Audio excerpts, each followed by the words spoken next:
Olá, pessoal, sejam muito bem-vindos a mais um episódio do podcast Além do Cargo, onde a gente conversa sobre aquilo que ninguém contou pra gente, né? Sejam muito bem-vindos, eu me chamo Marcelo Veiga e tô ao lado aqui do meu irmão Thiago Dantas. Fala, Marcelão. Sempre bom te ver, irmão. Prazer enorme a gente estar aqui gravando mais um episódio com uma convidada que é para nós super especial. Uma convidada que desde que a gente anunciou a participação dela já causou ali um certo agito, que tem uma história de vida fantástica e a gente vai falar muito daquilo que para nós é importante aqui para o podcast, para todos os episódios, é olhar para o ser humano, aquele que muitas vezes idealiza o concurso público, passa no concurso, mas tem uma vida depois, né? Ou seja, tem muita coisa depois dessa linha e é sobre isso que a gente conversa aqui. E para esse convite, né, super especial que fizemos, Clícia Pinto, um prazer te receber, Clícia, muito obrigado por aceitar o convite. Para nós é uma alegria muito grande, especialmente para mim, que já te conheço há muito tempo e tenho uma admiração enorme por você. Vai ser uma conversa leve, sinta-se à vontade. Aqui não tem recortes, falou besteira, vai ficar gravado. Vai pro ar, Vai pro ar, a gente não editar. recorta nada, não tem edição, não tem nada. Seja muito bem-vinda. Obrigada. Obrigada, prazer. Marcelo. Obrigada, Thiago. Seja bem-vinda. Eu estou muito grata pelo convite. Espero que seja alguns minutos aí bem engrandecedores para as nossas vidas e para quem está assistindo. Vai Sem ser. dúvida que vai ser, até porque quando a gente fez a postagem do tema efetivamente, Marcelo até brigou comigo. Eu botei lá, né? A ex-promotora que entrou pra polícia. O Marcelo me ligou. Cara, ninguém entra pra polícia. Eu falei, irmão, esse podcast é pra alcançar todo mundo, pra gerar efetivamente cara. Era pra você trocar esse curiosidade. verbo, tá errado, tem que tirar isso. Não, entrou pra polícia. Porque o nosso podcast é o seguinte, foi o que eu falei pra ele. Não é um podcast jurídico, é um podcast pra alcançar todo mundo, pra que todo mundo tenha uma consciência do que é o universo do concurso público, que de fato ele transforma a vida das pessoas. Então é interessante que as pessoas tenham uma certa noção. Então esse tema, esse texto mesmo meu foi para alcançar e ele bombou. Depois eu aceitei. Aí ele mandou uma mensagem para mim, às vezes o errado dá certo. Falei, sempre dá certo, irmão, sempre. Mas foi objeto de muito questionamento. Já entrando efetivamente no tema, já vou passar a bola para o Marcelo para o primeiro questionamento. Porque geralmente, Clícia, o caminho é um caminho inverso, né? As pessoas ingressam para uma determinada instituição. Eu vou ser investigador de polícia, o caminho que eu fiz, o que o Marcelo fez. Vou ingressar no serviço público como investigador de polícia, depois eu me tornarei delegado, talvez um defensor, um promotor, ou juiz. Você fez o caminho inverso. Cara, isso é muito legal, velho. Isso é muito legal. Isso quebra paradigma. E isso é sempre aquilo que a gente diz, e o que eu sempre digo: nem tudo é dinheiro. Perfeito. E esse é um caminho que as pessoas fazem pautadas exclusivamente no dinheiro, né? Ó, eu vou para um cargo aqui, mas se for para ganhar mais, eu vou para qualquer lugar. Eu quero conversar um pouquinho com você, Clícia, sobre essa construção, né? Voltar um pouco antes até do concurso, que também a gente sempre tem boas histórias para falar de como você chegou lá, né? E como foi essa menina que saiu aqui da Cidade do Sol, né? Vivia uma vida aqui em Fortaleza estável, tranquila, e foi jogada numa realidade brasileira que só quem vive, né? Desbravando. Desbravando as mazelas brasileiras, o nosso interior. Como é que foi isso para você? Pois é. Então, o podcast é além do cargo, né? Mas eu vou utilizar a licença poética para falar um pouquinho do antes do cargo. Mas é isso Eu mesmo, é um acho que é espaço quando- democrático. Que é quando tudo começa. E aí, antes, quando vocês me chamaram, eu fiquei tentando lembrar quando foi que eu consegui o primeiro título, né? Porque a gente, quando faz concurso, a gente dá o melhor de si, faz muitas provas e a prova nos escolhe, né? O concurso nos escolhe. Às vezes a gente não pode parar muito e falar, eu vou assumir só aquele. Não, você passou, é uma grande vitória, é uma grande bênção. Então vai. E assim foi comigo no meu primeiro cargo, porque eu formei com 22 e passei no primeiro concurso para promotor de justiça com 24. Caraca. Então, muito nova, muito nova. Apesar de já ter trabalhado como estagiária, mas assim, a gente só sabe a realidade do cargo quando você está dentro da instituição, como membro. Nem assim, como estagiária, como assessor, você não sente o cargo em si, a menos que você tome posse. E aí, quando eu tomei posse, a ideia que eu tive, quando foi que eu senti que aquela cadeira era minha? Foi no dia da prova oral. Eu lembro que eram entre 60 e 80 candidatos para fazer a prova oral, e nós entrávamos em blocos de 6 para fazer uma arguição de 2 horas. Acho que 1h30 ou 2 horas, eu não lembro mais agora, porque isso já tem 10 anos, né? Foi 2014. Caramba, já tem isso tudo. Tem. E aí, o que acontece? O bloco dos 6 eram 5 homens e eu, uma menina, né? Com 24 anos, eu com a idade que eu tenho hoje, que eu não vou revelar. Tô brincando, mas quem é bom de matemática já fez a conta. Já foi. E aí eu lembro que eles falaram assim, e aí, a gente esperando, né, pra entrar pra arguição, entrar de 2 em 2. Você é o primeiro concurso? Eu falei, mas você não é concursada, não? Eu falei, não. E a sua primeira prova oral? Eu falei, é. E assim, aí eles começaram a falar, mas eu já sou cargo tal, esse aqui é a minha segunda prova oral, esse aqui é a minha terceira, e todo mundo assim de terno, e tinha pegado um terno emprestado. E aí, naquele momento, o que eu fiz? Eu falei, gente não, assim, eu e Deus, né? Eu sou cristã e tenho isso como uma força propulsora muito grande nas minhas escolhas, nas minhas decisões. E aí, eu falei assim, não vou me abater por essas 3 perguntinhas que poderiam ter tirado ali a minha autoconfiança, né? Eu falei, eu sei quantas noites, quantas madrugadas eu estudei, eu sei quantos ônibus eu peguei de madrugada para poder assistir uma videoaula. Eu sei o quanto os meus pais batalharam para pagar, inclusive, essa passagem para eu rodar o país, para eu passar. E eu vou fazer valer tudo isso, porque eu acho que tudo isso vale. Eu acho que o seu estudo vale, o esforço da sua rede de apoio vale. Todos os perrengues, os percalços, Deus vê, assim, na minha visão. Né? Respeitar quem pensa diferente em relação aos créditos, mas ali eu senti que o cargo era meu, antes de entrar na prova oral. E a prova foi assim, parecia que... Sabe quando o negócio é pra ser seu? Foi muito bom. Dos 60, 80, eu não lembro exatamente quantos, só 15 passaram. Caramba. Então, foi um corte muito grande. E aí eu era um dos 15, né? Aquele episódio da prova oral, da espera da prova oral, eu revisito ele até hoje, depois de 9 anos de carreira, né? Na época eu não tinha nem os 3 anos de prática. E aí já é uma loucura para quem faz concurso. Mas você não tem nem 3 anos de prática? Tá, mas eu já estou fazendo prova, pode ser que eu passe. E aí eu pedi fim de fila e tal, enfim, tomei posse com 25. E na minha cabeça, por isso que eu não julgo, eu pensava assim, se a pessoa passar, tá ótimo, porque eu vou ter dinheiro e tá tudo resolvido. Eu não calculei muito todos os outros fatores do que a posse no cargo me traria, né? E assim foi. Aí eu me tornei promotora de justiça. Com 25 anos. Com 25 anos tomei posse. Essa é uma peculiaridade do cargo público, porque a gente tem hoje um sistema de justiça, não sei se o Thiago também tem essa impressão, a gente mais experiente acaba se tornando até um pouco mais impaciente, né? Uhum. Porque o concurso público, ele é uma ferramenta democrática, foi a forma que eu também tive para ascender profissionalmente e financeiramente, né? Uhum. Porque tudo que eu tenho hoje foi de concurso público, mas ele despeja pessoas sem experiência nenhuma para decidir questões muito sensíveis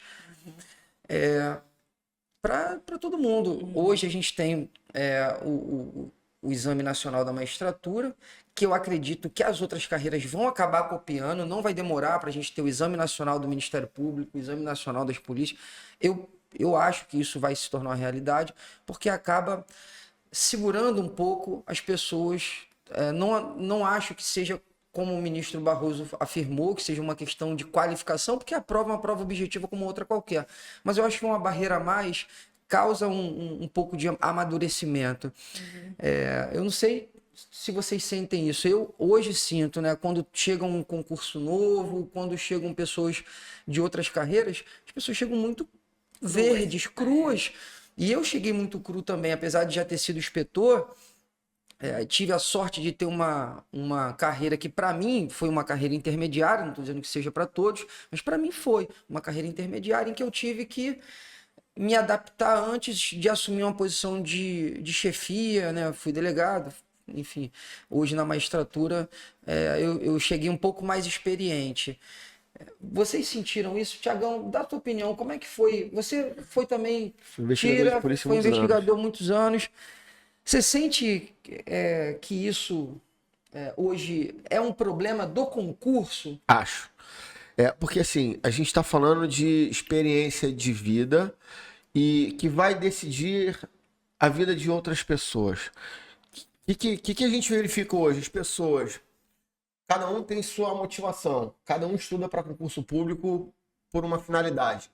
A grande maioria pelo lado financeiro, outros querem andar armado, outros têm sonhos de ser delegado de polícia, juiz, enfim, cada um tem a sua necessidade ali, e isso é válido, é legítimo, tranquilo. Aí a gente o camarada passa 2, 3, 4 anos estudando, enclausurado, alienado, que a gente fica Não alienado, sabe nem notícia, meu Perde irmão. Não sabia nem vaidade. notícia. perde vaidade. Eu, por exemplo, hoje estou com a barba grande, mas era muito maior, eu não tava nem aí, eu não tinha roupa e eu não tinha nada. E a Daniele falava, Thiago, vai comprar roupa? Eu não quero. Eu quero que tenha dinheiro para comprar livro, para pagar a inscrição. Tu perde qualquer tipo de vaidade. E aí a tua vida vai seguir dentro daquele mundinho, daquele teu quarto ali, cheio de post-it, eu não usava essa porra. Mas tem gente que usa isso aí e é válido, legítimo. Aí o camarada passa no concurso. Aí pega uma ação de alimentos da Dona Maria lá do interior. Eu sou juiz hoje. Fiz 3 anos de prática. Que 3 anos de prática? Tu assinou 3 anos de prática. Isso te vivenciou algo? Nada. Isso te habilita para alguma coisa? E eu não estou falando só de magistratura. Aqui eu sou professor da Escola Superior de Polícia Civil lá no estado do Paraná. Eu formei os últimos delegados, todos, 150, foram os meus alunos. Irmão, os caras reclamando que não tem papel na delegacia. Os caras reclamando que tem que fazer operação. O camarada reclamando, tá no lugar errado. Comprou o filme, o ingresso para o filme errado. E então, resumindo, o que eu acredito? Não vai ser 3 anos de prática.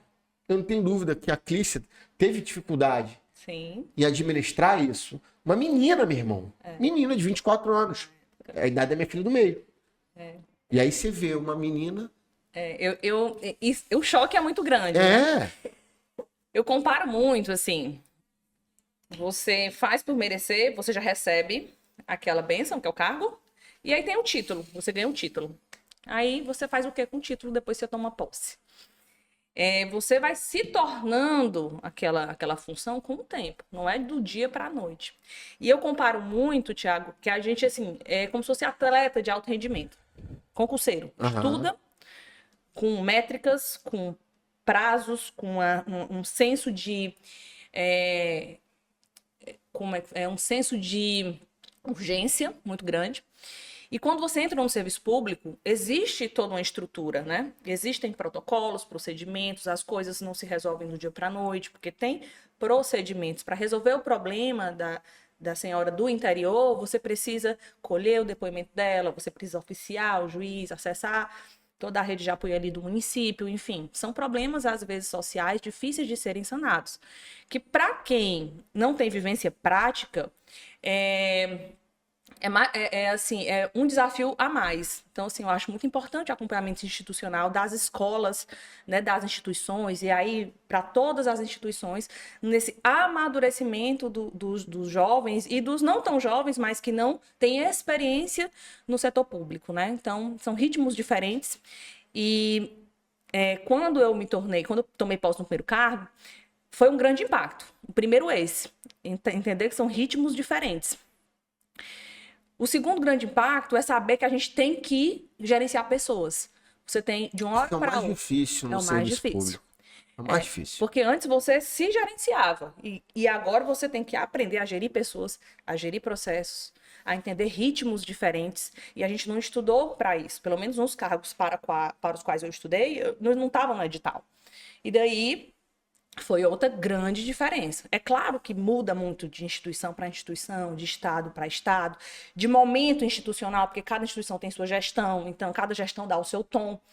E aí foram os 3 impactos, assim, quando eu tomei posse. Primeiro, eu era um atleta de alto rendimento e agora eu tenho que gerir pessoas. Segundo, o ritmo é diferente. E terceiro, eu tenho que entender como é que é o caminhar dentro desse cargo, dentro dessa instituição. Eu acho que esses cargos assim de chefia e gerenciamento, principalmente cargo jurídico, promotor, juiz, delegado, e tem coisa que você não aprende. Isso escola nenhuma, instituição nenhuma vai te ensinar. E eu resumo o atendimento de população. Eu trabalhei no interior, fui delegado de interior, fui investigador de interior. Chama sensibilidade. Aquilo não é um papel, Marcelo. Aquilo é a vida de uma pessoa. E isso lugar nenhum vai te ensinar. Aquele papel que está lá com o procedimento da Dona Maria, do seu João, não é um papel, não é só um número. Aquilo é a vida de uma pessoa. E quem ensina isso, irmão? Infelizmente. A vida. Então não tem 3 anos, não tem Enan, não tem nada que vai ensinar esse seu camarada, né? Eu acho que é isso. Tem uma parte dramática, né, que é uma questão familiar, que eu acho que o promotor, o juiz, o defensor público, eles têm um contato maior. Por exemplo, você foi promotora de vara única, né? Comarca interior. Comarca no interior. Eu hoje sou juiz de vara única. Por mais que eu já tenha muita experiência, passei pela polícia há muitos anos, fui defensor público, quando chegam processos de família ou de infância, por exemplo, a criança vai ficar com quem? Então, olha que interessante. Uma menina de 24, 25 anos assume um cargo de promotora, de juíza, de defensora, ou um menino de 24, 25 também, juiz, defensor, promotor. E aí, quando vai atuar no processo, você tem que dizer assim, não, eu acho que aquela criança tem que ficar com o pai. Nem pai, nem mãe ele é. Como é que vai decidir um lance desse, irmão? Qual é a condição de vida, de experiência Não tem. que você vai avaliar como aquela criança... Aí você pede um relatório Complementar da equipe psicossocial, equipe multidisciplinar. Você lê o relatório, sim, mas e aí? Mas para onde eu vou? Não tem. Né? Tem coisa na vida que não tem resposta, irmão. Mas isso que a Clícia falou é muito importante. A gente acaba se descobrindo no meio do caminho. E assim, eu não acho que o fato da idade é determinante para a pessoa ser um profissional ou não. Eu acho que a idade, ela carrega consigo uma fragilidade. Mas se a pessoa, mesmo nova, tiver a sensibilidade de entender que ela não tem condição e que ela vai se dar a aprender... Porque o problema da idade, muitas vezes, eu não sei se você passou por isso, nós passamos, eu pelo menos passei, é que chega um momento, e a preparação para o concurso traz isso, que você se acha bom demais, você se acha às vezes melhor do que realmente é. Tecnicamente, enfim, você se acha preparado demais e a vida mostra que a gente não tá, né? Como é que foi isso para você, Clícia? Assim, primeiro, um ponto que eu queria ressaltar antes de responder a pergunta. Quando a gente tem esse senso de justiça, um propósito de querer resolver com ética, de ajudar dentro do que for possível, né? De ajudar, eu digo assim, de atender aquela demanda, né? Eu, tanto no MP como na delegacia, principalmente na delegacia, eu falo assim, gente, às vezes não tem toda a estrutura necessária, mas o mínimo... educação, é de graça, a gente consegue atender essas pessoas com educação. Então, sempre atender chamando pelo nome social, sempre buscar ter respeito pela condição daquele outro ser humano. E aí o cuidado de, às vezes, você não se envolver tanto na história a ponto de adoecer. Que aí isso também é muito comum em outras carreiras, não só as jurídicas, né? No setor de saúde também isso é muito comum. Então, assim, a pouca idade, você ainda não tem um amadurecimento para saber o limite, até onde ali eu dou a minha energia, até onde ele é profissional, sabe? Então, para mim foi muito difícil. Você assumiu, né? E aí, como é que foi a segunda etapa, né? Vamos dividir por etapas. Sim. A gente falamos um pouquinho dessa sua ida, né? Dessa sua trajetória pré-concurso, você muito nova, assume, passa na prova oral, e aí começa a trabalhar no interior do Brasil. Como é que foi isso para você, esse processo da Clícia nesse primeiro momento de carreira? Esse também é um dos pontos do podcast que eu acho assim, coração de tudo. Quando me chamaram para além do cargo, eu falei, é esse que eu vou falar. Porque o que eu tenho para contribuir com os novos concurseiros é isso. O que não falaram para a gente ali no edital.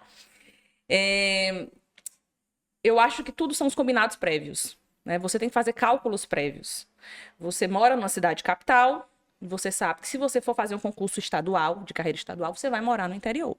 Por sua vez, você tem que ter consciência da estrutura de saúde, de educação. Você tem que fazer o cálculo da sua rede familiar, como é que vai ser, se você vai conseguir transferir ou não. Como você vai se sentir com aquela responsabilidade do cargo e aquela estrutura diferente. E como eu falei no começo, eu não fiz esse cálculo direito. Eu pensava que só exercendo o cargo que eu sempre sonhei, eu estaria feliz e ponto. Não, não é assim.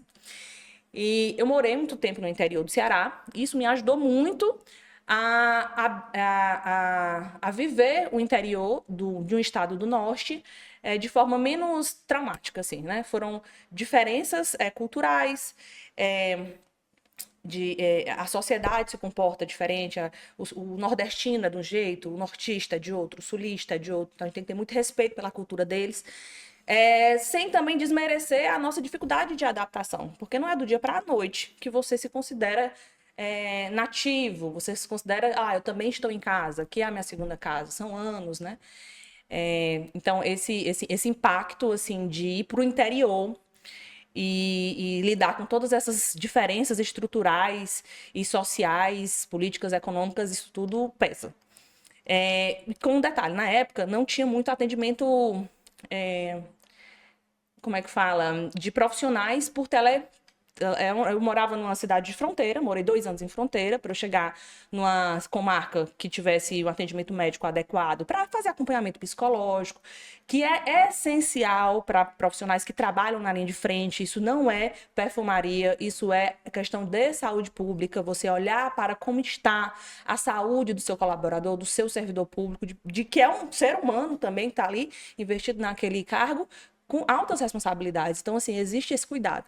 Para eu poder chegar no médico, eu tinha que caminhar 400 quilômetros. Para eu poder chegar no aeroporto, eu tinha que dirigir 800 quilômetros. Então, foram aí 2 anos, alguns meses, 10 meses. Foram 60 mil quilômetros rodados, 6 cidades atendidas, 4 mudanças de casa, alguns quilômetros, alguns atendimentos em hospitais públicos por médicos que, enfim, não eram bolivianos. Eu morava com fronteira com a Bolívia e uma vez eu passei muito mal, fui atendido no hospital público por um médico boliviano, sem desmerecer toda a classe Ave Maria.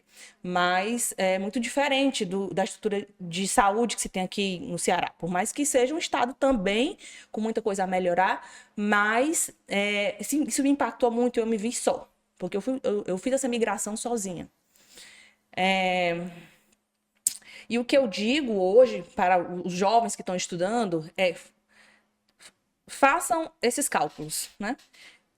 Tenham essas métricas com os combinados com o seu parceiro, se você tiver família, se você tiver filhos, para que de repente você não consiga um cargo e você destrua a sua família, destrua as suas relações, que é um preço muito alto a se pagar, pelo menos na minha opinião.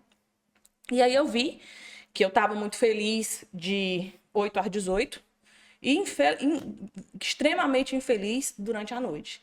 Isso gera um impacto emocional no ser humano e a gente tem que olhar isso com muita maturidade, né? Com respeito e consciência de que qualquer um de nós, se for submetido a essa mudança brusca de vida, de local, de função, de rotina, também pode dar esse crash, né? E aí eu comecei a refletir sobre como eu iria viver minha vida dali para frente, né? Assim, como é que eu me vejo daqui a 5 anos? Foi o processo de escolha da mudança, né? Da transição de carreira. Aí eu comecei a pensar em ser delegada, porque eu estava na lista Não entra.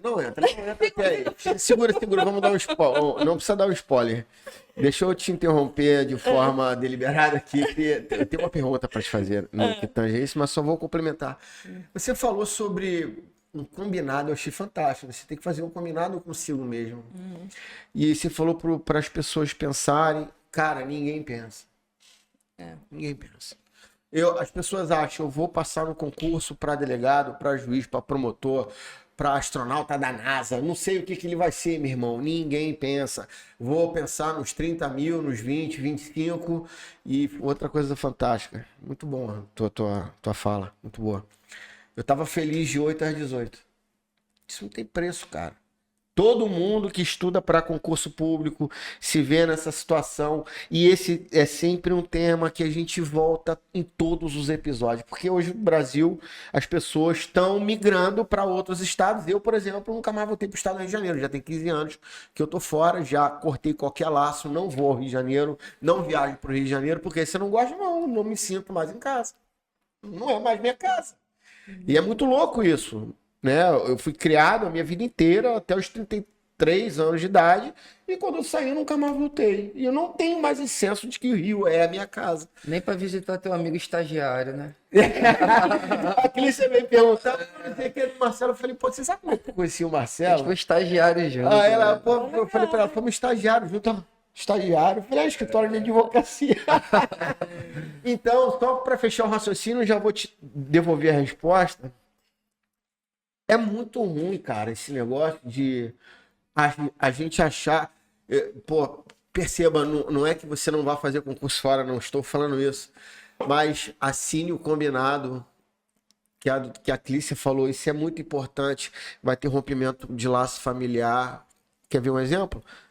A Clícia voltou. Eu não voltei para casa. E quantas pessoas não voltaram? Marcelo, eu afirmo por ele. Marcelo não volta nunca mais. Não volta. Não volta. Marcelo virou juiz aqui, vai fazer o quê? Isso não quer dizer também que vocês não sejam felizes, né? Porque Exato. existem trajetórias de não retorno paternatal que são extremamente felizes, né? Mas o começo é tenebroso. Tu ficou numa área de fronteira, tu ficou lá encravada num lugar. Tem pessoas que não conseguem superar isso, não conseguem se adaptar, porque A maioria, irmão. torna o voltar para casa por meio do concurso do referido estado quase que uma obsessão. E aí a pessoa tá num lugar que é um lugar bom, mas todo lugar tem suas fragilidades, suas coisas boas. Tá na carreira que sempre sonhou, não consegue aproveitar porque é o famoso eu vou ser feliz quando eu passar no outro concurso.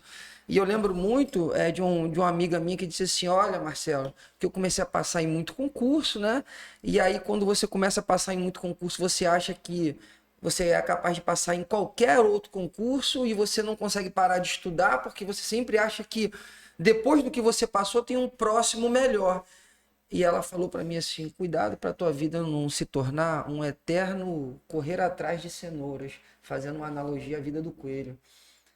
E eu falei, eu não quero guardar cenoura, eu vou me adaptar ao Ceará, vou ser feliz, vou aprender a comer tapioca, vou aprender a comer cuscuz com ovo, não tem gosto de nada. A tirar foto da... a tirar foto da chuva. Tirar foto da chuva, né, que aqui choveu. A gente tira foto. Bom Vira dia. ponto turístico. Tirar foto da chuva, bom dia. Tá chovendo muito, Depois tem foto da chuva. Eu vi. Eu já tô cearense, meu irmão, já tiro foto da chuva. Legal. Clícia, deixa eu pegar a bola e te fazer uma pergunta. A gente não falou aqui, mas eu vou fazer a pergunta que todo mundo ficou muito curioso lá no nosso Instagram. E em consideração e homenagem aos nossos seguidores, eu preciso perguntar. Vamos lá. Você foi membro do Ministério Público em qual estado? Rondônia. Rondônia. Beleza. O que te levou a voltar para casa? Ceará. Então, A se tornar delegada de polícia, porque eu falei, as pessoas fazem o caminho inverso. Viram delegado de polícia e depois promotor. Você, de forma muito corajosa, já deu um spoiler o que aconteceu, mas a gente queria ouvir de você, os seguidores querem ouvir esse questionamento. Então, pegando um gancho na resposta da última pergunta, né, existiram todos esses fatores, né, de transição, de migração, de diferença de estados, de realidades, de rotinas, a quebra do vínculo familiar e o período de fronteira me fez ter tempo, porque não tinha muita internet na cidade, que eu morei um ano e Qual era o pouco. nome da cidade, Clícia? Era Costa Marques. Uma cidade fronteira com a Bolívia, acho que tinha cerca de 15 mil habitantes. Eu posso errar esses números, então não vou nem dizer que é certeza, mas assim, era uma cidade bem pequena, uma pequena população urbana, maior população rural. E era uma cidade, assim, o final da linha na fronteira. Eu fui muito feliz lá em alguns pontos. Mas eu passava muito tempo sozinha. E sem internet, isolada do mundo. Eu comecei a ler.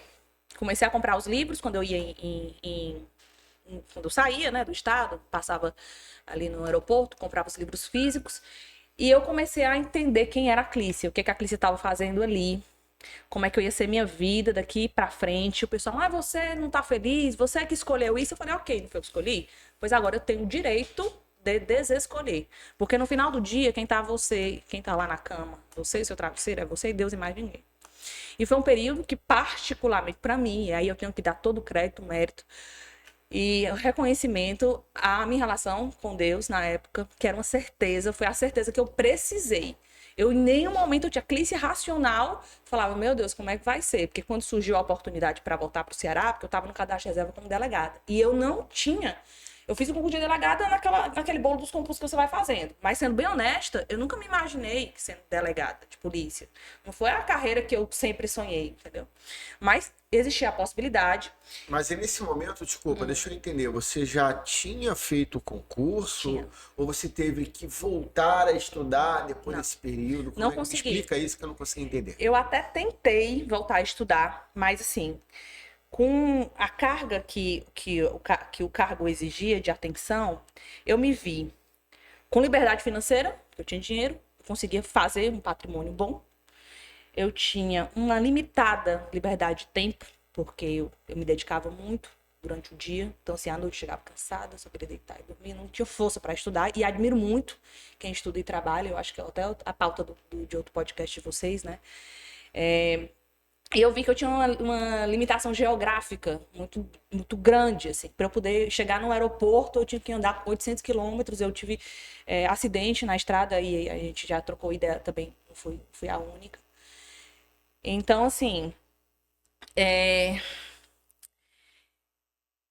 nesse cenário todo, quando surgiu a oportunidade da Polícia Civil me chamar, que eu estava no cadastro de reserva, eu já tinha passado. Eu não passei, não voltei a estudar lá Então você não atrás. precisou voltar a estudar, você passou Não, já tinha passado. concomitante com o cargo Já. do Ministério Público. Mas eu pensei que não iam me chamar. Aí teve um problema de segurança pública no estado, o governador convocou muitos aprovados, e aí eu falei, olha, é a oportunidade que eu tenho, agora ou nunca. Eu vi que eu já tinha 2 anos e 10 meses, tinha juntado um patrimônio mínimo, que dava para eu ter uma estrutura mínima quando eu voltasse para o Ceará. A remuneração da carreira policial aqui no Ceará tem ganhado melhorias, tem muito a melhorar, tem, mas a gente já conseguiu, né, muitas boas melhorias. Eu fiz esse cálculo e falei, olha, eu não calculei direito a primeira vez. Agora eu consigo calcular um pouco mais de pé no chão, de certeza. E teve a questão espiritual, que foi o que me deu força, porque o racional, você não tem certeza se dá certo. E essa certeza também não é depois que você toma posse como delegada. Porque eu assinei o termo vitalícia, e é bom que se diga. Eu já tinha vitalícia. 2 anos e 10 meses de casa. Com todo o cenário que eu falei, teve outros cenários, outros pormenores de ordem pessoal, institucional, que aí é objeto de outro podcast, não é agora. Mas, assim, eu, vitalícia, assinei o termo, quero voltar para casa. Ah, você vai ganhar menos? Ok. Mas, assim, eu vou ganhar em outros setores. Isso, para mim, hoje, é muito mais importante. E vim sem a certeza de que teria sido a escolha certa. Isso foi há 6 anos atrás. Você ainda ficou em dúvida se era a melhor escolha? É como eu disse, espiritualmente, dentro de mim, eu tinha certeza que era aquela decisão. Certeza. Racionalmente, eu falei, o que eu estou fazendo? Mas você tem que ter coragem. É o que o pessoal chama de fé. Você bota o pé e Deus bota o chão. Se arrepende? Não, mas eu tenho que ser muito honesta. Não foi do dia para a noite que eu cheguei a essa conclusão. Eu passei alguns meses, o impacto, né? Vamos falar dos impactos aí de ser delegada. Primeiro o medo, né? Como eu disse, eu nunca estudei para ser policial. Eu sabia que eu ia ter que assumir uma nova carreira, que eu ia ter que me adaptar a outra instituição. E eu sou muito grata à Polícia Civil do Ceará, porque eles me receberam, assim, de braços abertos, com todo o respeito do mundo.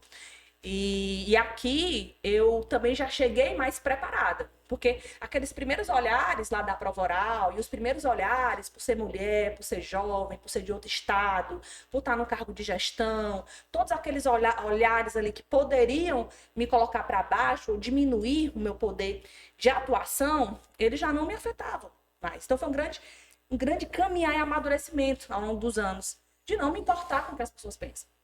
E aí eu vim como delegada, uma realidade muito diferente, não só de estrutural, não só de política remuneratória. Existem, aí seria objeto também de outro podcast, para a gente falar um pouco, né, sobre essas diferenças práticas, mas o principal que era eu estava mais madura, de entender qual é o meu lugar, de entender até que ponto eu posso me dar sem adoecer, de entender o que para mim é importante, e tudo bem se para outras pessoas não é, ou de repente são valores diferentes, assim, não sei. Mas para mim, dentro das minhas balanças, quando eu vi que estava desequilibrada, o profissional, o pessoal, o emocional, eu falei, vou dar um jeito de equilibrar. E foi assim que eu equilibrei. Quando eu chego, você não tem certeza se foi aquilo ali mesmo. E muita gente ainda fala, mas não, ali é louca, como é que faz um negócio desse? E assim, eu não, graças a Deus, isso não me fez parar.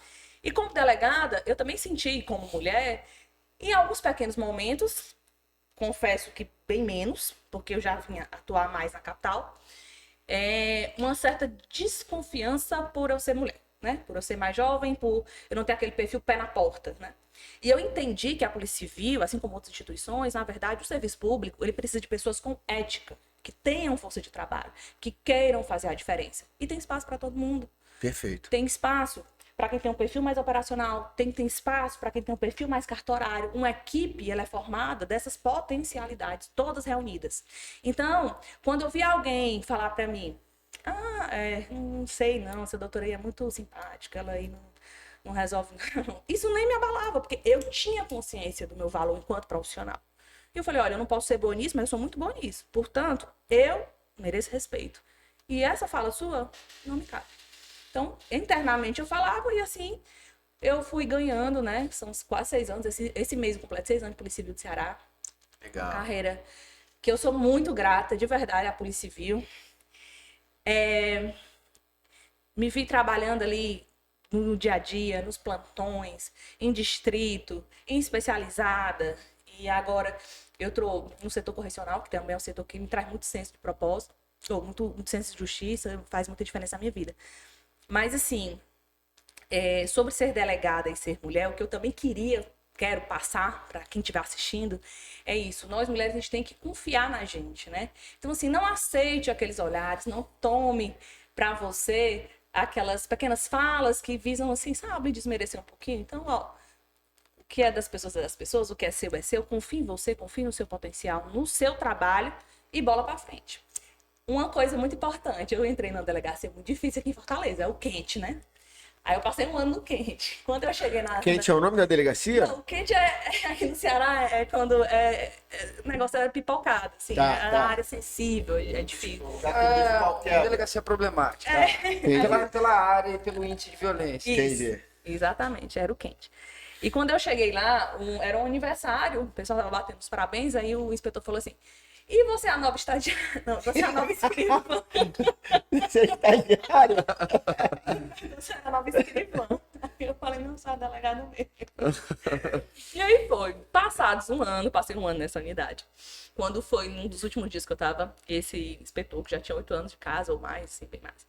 Ele chegou pra mim e falou, doutora, deixa eu lhe falar uma coisa. Se todo delegado trabalhasse com a senhora, a gente estaria em outro patamar. Eu confesso que quando a senhora entrou aqui, eu não acreditava muito não, mas muito legal se todos trabalhassem como você trabalha. Porque assim, eu atuo, assim, procurando fazer as coisas de forma lídima, mas de dar justiça, com a certeza que o procedimento é lento às vezes. Então a gente tem que fazer preventiva, fazer pedido temporário, tem que ouvir, fazer o trâmite todinho. Às vezes demora, mas pelo menos uma coisa correta, sabe? Sim. E assim que faz polícia, é assim que eu penso que as polícias do Brasil têm a trabalhar.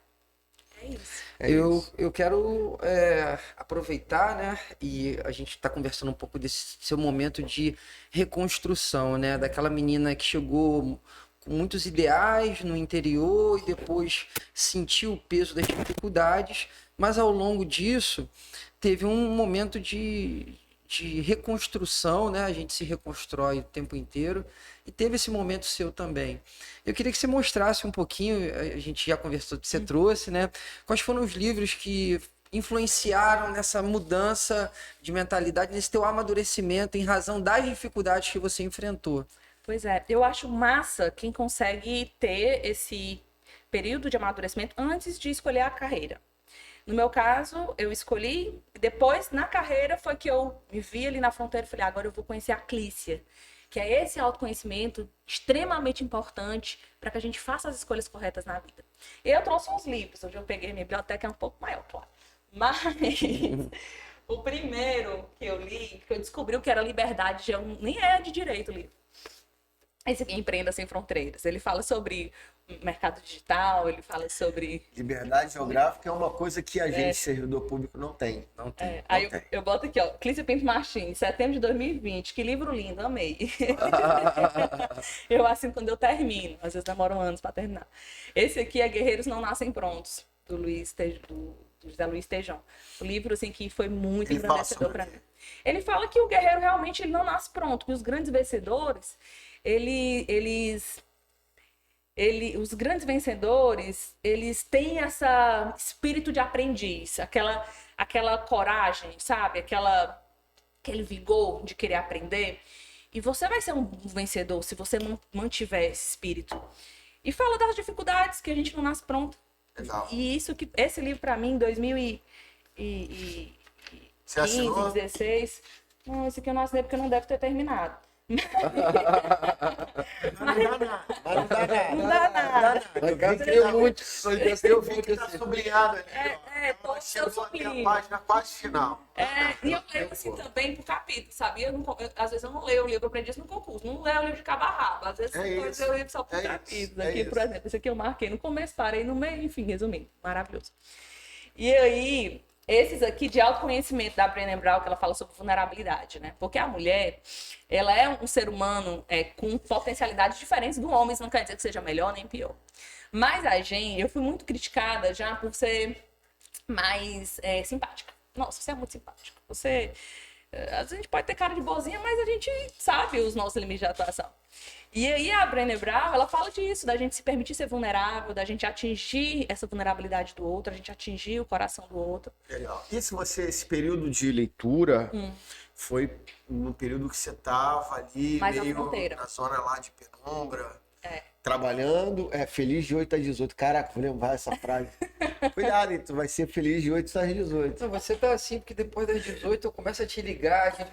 18, depois das 18 eu já estou tomando um DV Catena, já estou tomando meu vinho na paz de casa, já produzi conteúdo, já trabalhei na delegacia, então o pai tá feliz, pleno, o pai tá pleno. Eu ligo de vídeo pra ele. Que é inconveniente, cara, inconveniente. Compartilhar essa taça de vinho, né? A gente faz reunião, às vezes, tomando vinho. Fala, meu irmão, a gente tá falando sobre negócios ou bate-papo? E aí, por último, né? Esse aqui, incrível que me deu com a defensora. Eu tava passando por momentos bem difíceis lá em São Francisco do Guaporé. A defensora pública falou, Clícia, lê esse livro. Ela tinha voltado de São Paulo, tinha feito mestrado na USP. E ela vinha assim com ideais e uma cabeça já muito consolidada do que era o machismo estrutural, como a gente tinha que lidar e assumir o nosso lugar na mesa. E a Sheryl Sandberg, ela já foi CEO do Facebook e é uma mulher que lidera, né?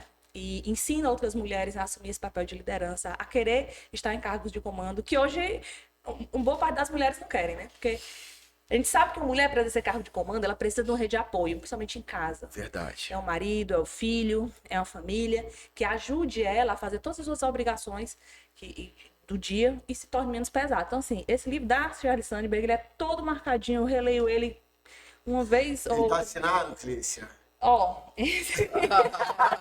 Ela foi deixa pra mim. Você entregou a assinatura. Mas esse eu li todo, Ela leu mesmo, tá tudo marcado. E o último, quem me indicou esse livro foi um colega meu chefe na polícia.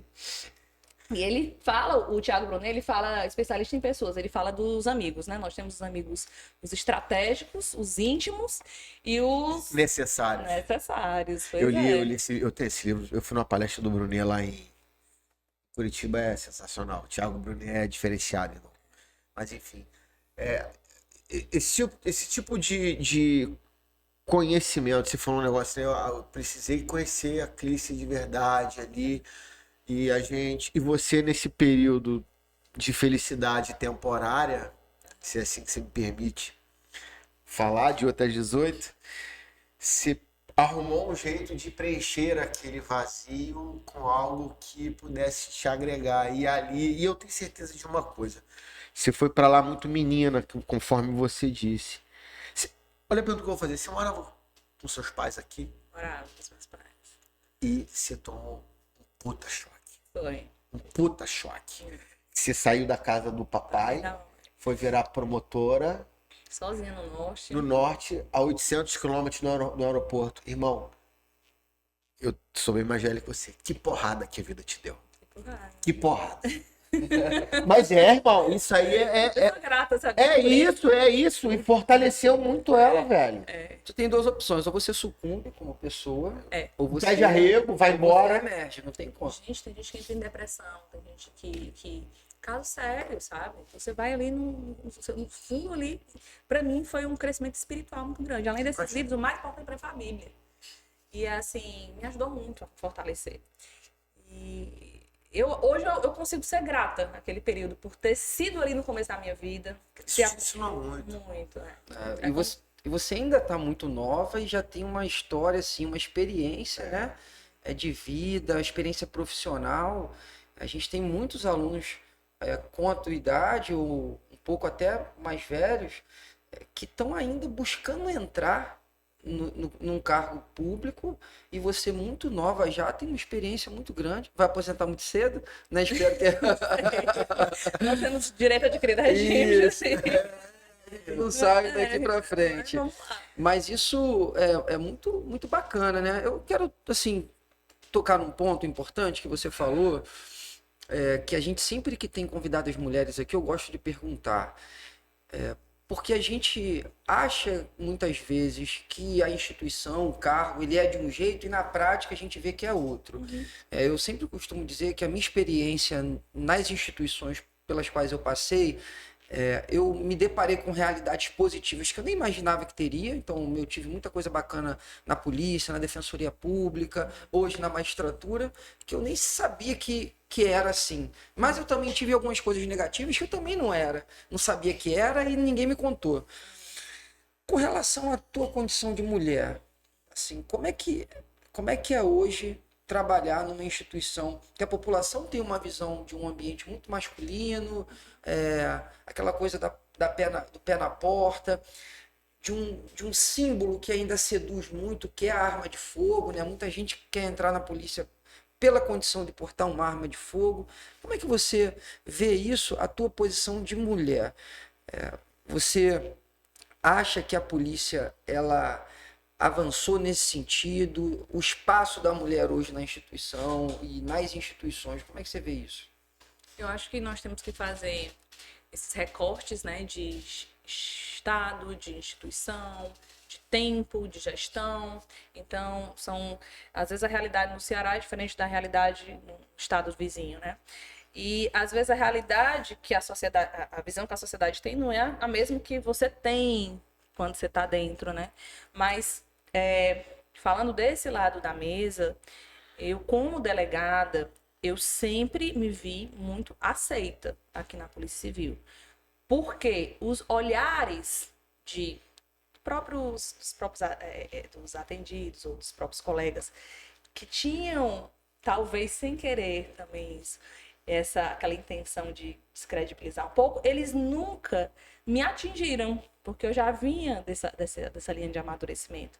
Então, eu acho que teve avanços. Eu acho que a Polícia Civil aqui no Ceará, cada dia que passa, consegue subir um degrau, consegue melhorar, sabe, a qualidade dos profissionais dos últimos concursos, assim, é inegável. Eu tenho colegas contemporâneos incríveis, o Marcelo foi contemporâneo meu aqui no Ceará, então, assim, a gente tem a oportunidade de tratar com pessoas realmente que fazem a diferença, apesar da estrutura às vezes não ser a melhor, né? O Thiago também é TC Paraná, sabe que as polícias no Brasil, na minha opinião, deveriam ser bem melhor aparelhadas. Ser policial no Brasil é muito difícil, né? Porque você fica ali no meio dos dois mundos. A sociedade cobra porque não tem estrutura e às vezes os colegas policiais estão ali no dia a dia atuando sem condições mínimas de trabalho e se errar, a culpa é no CPF deles, né? Então, assim, a gente tem que sempre colocar essas balizas e respeitar muito os profissionais que vão para a linha de frente, não só os colegas que vão em loco, que vão... eu já fiz mais operações, mas tem colegas que têm essa lida, essa rotina muito maior do que eu já tive. A gente tem que respeitar tanto eles quanto a galera que faz a parte mais cartorária. Eu acho que todos nós somos um time. E a partir desse pressuposto que se alguém tentou meio que me podar, eu nunca tomei para mim. Então eu posso dizer que eu me sinto confortável sendo mulher dentro da Polícia Civil do Estado do Ceará nos últimos 6 anos, que é o período que eu trabalho aqui. Maravilha. Marcelão, eu vou, se me permite, eu vou subtrair aquela fala sua e eu vou fazer o questionamento. Que eu gostei muito das falas da Clícia. Fala que foi uma das melhores entrevistas que a gente fez pela história de vida. Clícia, o que você vê além do cargo? Esse questionamento a gente faz, o tópico do nosso podcast. Eu queria ouvir de você. O que você vê além do cargo hoje? O que eu vejo além do cargo é que talvez, não, na minha opinião, a minha certeza interna é que sucesso é muito mais sobre saber quem você é do que o que você tem. Então, quando você sabe quem você é, você consegue ter uma qualidade de vida, você consegue fazer acontecer, você consegue desenvolver suas potencialidades. Então, assim, o que eu vejo além do cargo é que nós somos seres humanos plurais, com potencialidades muito além do cargo. E a gente encontra a felicidade no equilíbrio de todas essas potencialidades. Que bravo. É legal. E aí teve um seguidor nosso que botou sobre a postagem. Ele falou, deixou de jogar no Real Madrid Achei e criativo. jogou no Flamengo. E voltou a jogar no Flamengo. Aí eu falei assim, eu respondi lá, às vezes o Real Madrid tava sem craque, irmão. Porque é verdade. É uma visão pessoal, né? Assim, É isso que a Clícia tá falando. Então, Eu não entendo de futebol. essa é uma régua que as pessoas fazem exclusivamente pelo dinheiro. É E isso. Não é só não isso. é. E jogar no Real Madrid, Não é. ao lado do Cristiano Ronaldo, ao lado de grandes craques, é fácil. Por isso que eu respondi a ele, o Real Madrid estava sem craque. Porque se não tiver craque lá, vai ser um Flamengo, um outro time como outro qualquer. Não, vamos mudar de analogia. O Flamengo. Flamengo dá até azar pro. Eu não sei, não tenho Dá time. até azar. Eu lembro muito do nosso primeiro convidado. O nosso primeiro convidado foi o William Douglas. E quando a gente perguntou isso para ele, ele disse: se você não consegue enxergar nada além do cargo, você está fadado em sucesso. Sim. Seremos todos os seres humanos mais miseráveis de todos. Porque é muito pequeno. Depois que você assume, claro, você está ali trabalhando, é a tua rotina de trabalho, você vai carregar isso pro resto da vida. Provavelmente nenhum de nós aqui vai fazer, espero, mais concurso nenhum, eu não vou fazer mais prova nenhuma. Me dá alergia só de pensar Deus me livre, irmão. Já fez a fogueira da Eu felicidade? já fez a fogueira da felicidade, já joguei fora meus fichamentos, mas enfim, mas mesmo sendo uma atividade que ocupa muito o nosso tempo, né, porque a gente tem uma carga horária, né, que a gente passa a maior parte do tempo de vida acordado no trabalho, enquanto realização pessoal, enquanto aquilo que nos faz feliz, é pequeno.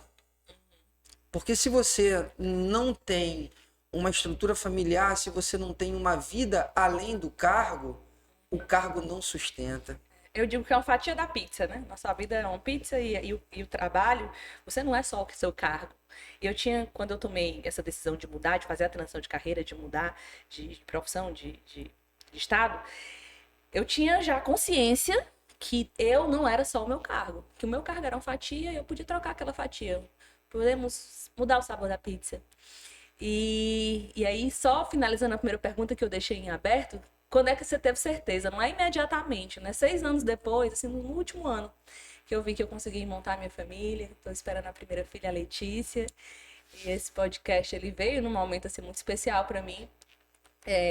E aceitei falar dessa trajetória, que é uma trajetória carregada de muitos valores pessoais, a convite, né, de vocês, especialmente do Marcelo, que acompanha há alguns anos.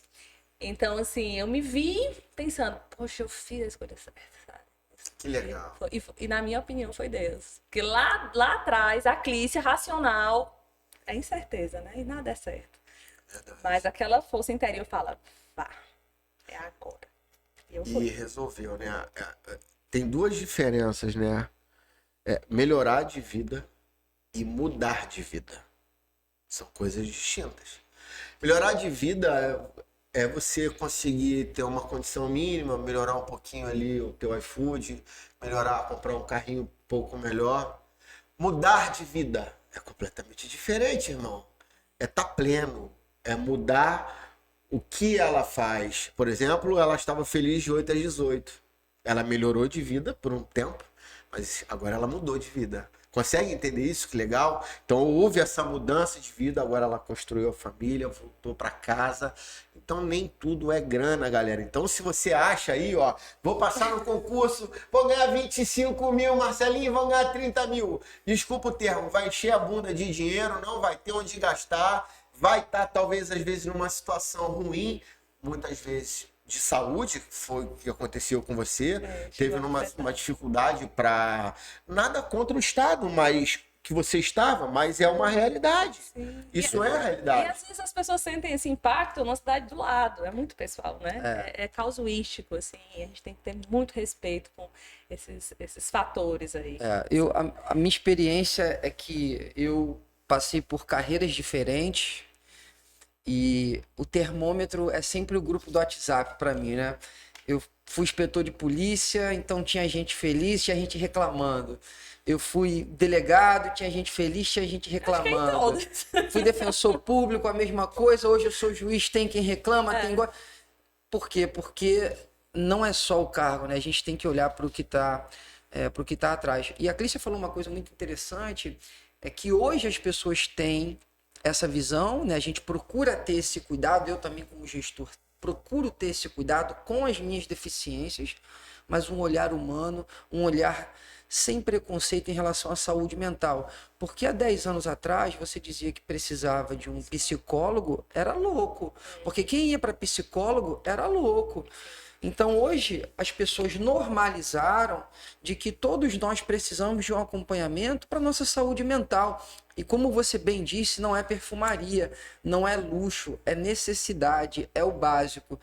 E hoje com a internet, com videoconferência, né? Eu, por exemplo, faço terapia, quase não vou lá mais. Né? Vou de vez em quando presencial, mas você tem que rever essa terapia, irmão. Não, eu aumentei. Agora eu estou 2 vezes na semana. Das duas, o teu terapeuta não está devidamente habilitado. Eu acho que isso não é o que está acontecendo. Não, eu vou agora. Ou então, Normando, não está funcionando a terapia dele. Clícia, não funciona. Não ele me liga, o medicamento... Eu perco amigo, mas não perco a piada. Ai, gente, A minha terapia é só assim. O que você fez, Marcelo? Fiz isso. Você fez tudo errado, não era para ter feito. Clícia, quero te agradecer. Um bate-papo sensacional. Você deixou uma história de vida que muita gente que vai te escutar, porque o podcast tem essa peculiaridade, né? Daqui a 6 meses as pessoas vão descobrir o teu episódio. Daqui a 2 anos as pessoas vão descobrir o episódio. E você vai alcançar pessoas que estão vivendo o que você viveu. E isso vai dar força a elas. E pessoas que estão se preparando para viver isso e vão viver de uma forma muito mais preparada. Então, que bacana. Quero te agradecer por dividir com a gente uma história tão rica. Eu sei que o curto espaço do podcast não dá para transformar em informação tudo aquilo que você viveu. Espero que um dia saia um livro, né? Estamos aguardando, quem sabe, né? Que é uma história muito rica, mas feliz de você ter compartilhado. Tenho certeza que vai tocar e vai ajudar pessoas e mulheres como você a lidar diferente com toda essa experiência, e é para isso que a gente está aqui, compartilhar boas histórias. Sensacional, eu gostei muito da história da Clícia, é muito agregadora, vai fazer muita gente refletir, né? Ter a coragem, eu insisto sempre, sair de casa e fazer um concurso público e achar que os problemas vão estar resolvidos, não estarão resolvidos, e eu acho que trazer um pouco, uma coisa é ler um livro, né? Ouvi dizer ali que a colega, pô, mas ouve aí a história dela. Acho que passou, né? Exatamente. E todos nós passamos um pouquinho, né, nisso, em menor, em maior grau, servidor público que muda. Mas o teu é um choque de realidade. O meu foi um choque. O meu foi choque de realidade, né? Então eu queria te agradecer imensamente, falar que foi brilhante teu podcast. Beijo na Letícia, obrigado. Já chegando, né? Com essa barriga grande, ela topou em vir.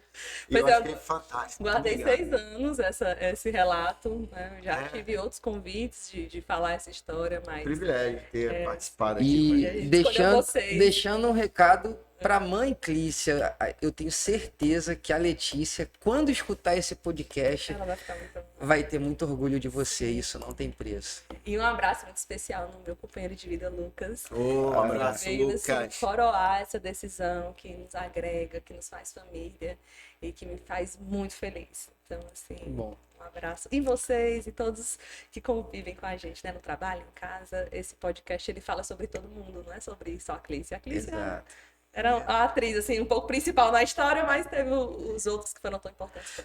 Beleza, vamos lá, Marcelinho. Deixa eu passar um recado aqui. Vamos lá. O Processual Prime acaba de lançar o Base Prime, um curso específico focado para que você possa construir a sua base sólida, para que você possa definitivamente se tornar um delegado de polícia. O curso é composto pelas disciplinas base, penal, processo constitucional, administrativos, leis penais especiais e algumas videoaulas. Direitos humanos.